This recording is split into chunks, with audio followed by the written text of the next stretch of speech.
Sindhu Bhairavi new promo shopping எல்லாமே முடிச்சுட்டு வீட்டுக்கு வந்துட்டு இருக்காங்க. அம்மா ஏமா இப்படி பண்ணி என்னை படித்து எடுக்கிறடே, நீ கொஞ்சம் கலராக தெரியணும் தான். அம்மா அதுக்குன்னு எத்தனை டைமா அந்த க்ரீமை போட்டால் முகம் என்னமா ஆகிறது, நேச்சுரலாக இதுதாம்மா அழகுன்றாங்க. அது இதுன்னு போட்டால் வச்சுக்கோ என் முகம் கெட்டு போய்டுன்றாங்க. டே எல்லாரும் இருக்கிறாங்களே எப்படி கலர் கலராக இருக்காங்க, அப்போ ஏமா என்ன கருப்பாக பெற்ற டே நான் என்னடா பண்ணிட்டு நீ அப்பா மாதிரின்றாங்க. அப்படி சைலண்டாக மாமா கலர் ஆக்காதாக்குன்னு அவளுக்கு பிடிச்ச என்ன பிடிக்கலான்னு என்னன்றாங்க.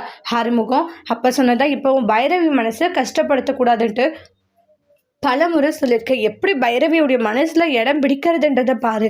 அதை விட்டுட்டு அவளை இதை சொல்லலாம் அதை சொல்லி கஷ்டப்படுத்தலான்ட்டு ஏதாச்சும் தேவையில்லாத வேலை பண்ண அப்புறம் அம்மா உன்னை அவ்வளோதான்றாங்க. பைரவியை நல்லா பார்த்து கூட, ஏன்னா அவள் ரொம்ப ரொம்ப நல்ல பொண்ணு, அவளை இந்த அளவு கஷ்டப்படுத்திட்டு இருக்காது அப்படின்ட்டு சில விஷயங்களை சொல்கிறாங்க. உனக்கு நான் என்ன சொல்கிறதுன்னு தெரியலமா, என்ன சொல்லி புரிவிக்கிறதுன்னு தெரியல. நான் சொல்கிறதையே உனக்கு புரியவே மாட்டேங்குது. நீ ஏன் அவளை தலைமையில தூக்கி வச்சுட்டு இந்த அளவு கொண்டாடிக்கிட்டு இருக்கான்றாங்க. நீ நினைக்கிற மாதிரி இல்லை, இங்கே பாருடா நீ தான் அவளுக்கு ஏற்ற மாதிரி மாறிக்கணும், அவள் மாற மாட்டா அப்படின்ட்டு புத்தி சொல்லி வீட்டுக்கு வராங்க. அப்புறமா சிவா எங்கே போயிட்டான்றாங்க. சிவா இன்னைக்கு வீட்டில் தான் இருக்காருன்ற மாதிரி வேலைக்காரி சுட்டு சொல்கிறாங்க.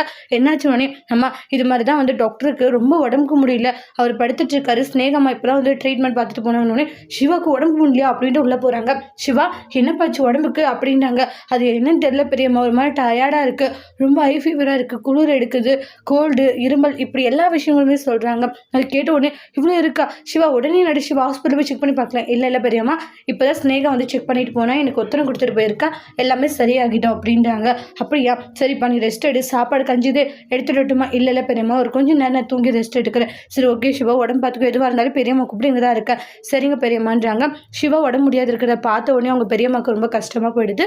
அதோட இந்த ப்ரமோவை முடிச்சிருக்காங்க. தேங்க்யூ.